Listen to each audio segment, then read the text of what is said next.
All right, if you want a video of quick starts of the week, and then tomorrow we have quick players to sit of the week, this is the channel for you. We have a DeAndre Swift signed jersey. We're going to give that away when we hit 2K. Also, I have this beautiful picture of the steak that I just ate. Oh, man, it was so delicious. So if you guys don't have a Blackstone, highly recommend getting a Blackstone. I don't know how many of you guys out there cook on one of those things, but man, there's some veggies there too. It was an absolutely amazing purchase. I don't even use my grill anymore. So anyways, back to football. All right, we have the Chargers versus the Chiefs tonight. It is going to be so much fun, and there is going to be a start of the kind of week, at least two of them that we're going to talk about here. So the good, though, we're going to go through the good. We had Carson Wentz versus Detroit. There's going to be some pretty tough matchups here. So Carson Wentz against Detroit.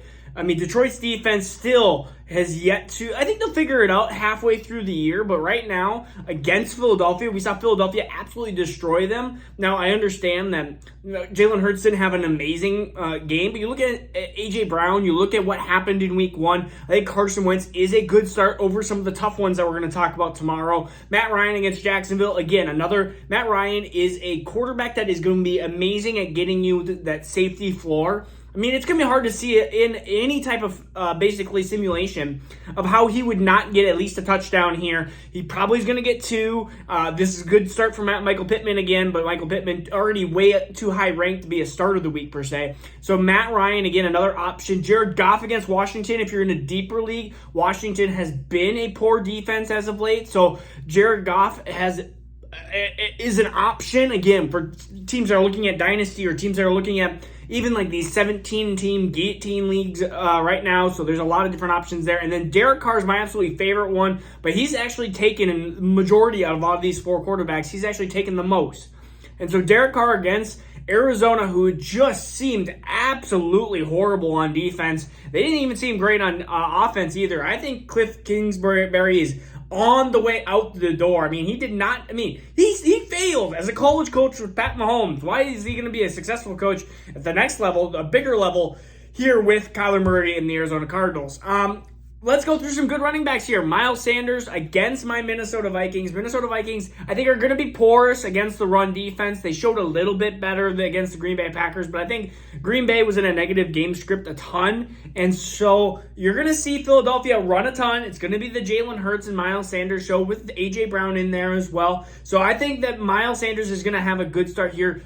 Josh Jacobs, again, against Arizona Cardinals. Arizona, until they figure it out on defense, if you have a player against Arizona, they're probably going to be a start or moved way up. Now, if you're a little bit, again, DFS, Melvin Gordon is another option against Houston. I think Houston, again, is going to let up a ton of points. And when you have Javonte and Melvin Gordon that are still going to do the 60-40 split, 60 Javonte, 40 to Melvin, I think people are going to forget Melvin Gordon. And he was also the one that fumbled first on the goal line, had the first goal line touches. So we have to remember that going into week two here. It's Melvin Gordon's just going to be a pest for the first 4 to 6 weeks until I think they're going to turn it over to the Javonte show here.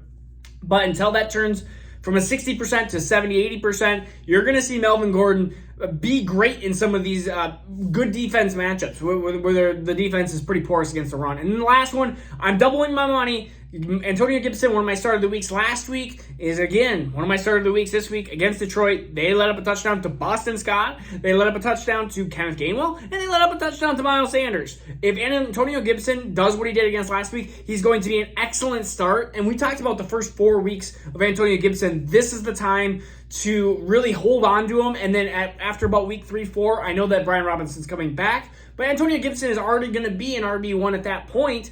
And so that is when you can be like, hey, you're going to get an RB1. We'll see if Brian Robinson is a part of the show. But, I mean, if you don't need a running back or if you're in rebuild, then Gibson is a good sell here. Another starts of the week, we have, this is a tough one. It is CeeDee Lamb against Cincinnati. And part of it is because Cincinnati's defense is so good against the run. I mean, they dominated Najee Harris. I feel like that is where Dallas is going to have to try to attack. And CeeDee Lamb is going to be hyper-targeted like he was in week 1. I think Cooper Rush is going to be competent enough to be good enough for CeeDee Lamb. But this is, again, a heart play, more versus than a brain play. This is my heart saying, I think that, I love CeeDee Lamb. I've loved him since he was in Oklahoma. And so this might be me just following the last few years of I think this is the time, but I could be totally wrong with CeeDee Lamb. We have, where am I? Juju versus LAC. Well, I couldn't actually read my dang handwriting. If I could actually read, that would be actually helpful. Juju, tonight, he was the best receiver that they had outside of Travis Kelce, and CEH is not going to have 2 touchdowns always in the receiving game, so Juju is one of my good sneaky starts, especially if you're doing a one-day DFS or a Thursday, Monday DFS. I think he's a good play there as well. Adam Thielen against Philadelphia. There is going to be a plenty of attention on Justin Jefferson. And I think Justin Jefferson is going to have a good game, but he's not going to have 180 yards. Minnesota is going to have to figure out the second and third options on that team. I don't think it's Irv Smith. I don't think it's KJ Osborne right now. I think it's going to be a lot of Adam Thielen. They're going to use Dalvin Cook more in the receiving game as well. And so that's why I think Adam Thielen, Dalvin Cook are going to start to rebound here. And this is a good time to, if you think anybody wants to sell out on Thielen for short because they think it's just going to be the Justin Jefferson show, I think this is a good time to do it. I think Justin Jefferson hits 110 yards and maybe a touchdown. But Adam Thielen could get 80 yards and a touchdown, and you're looking at, I think, a higher scoring game affair in Monday Night Football. Skol.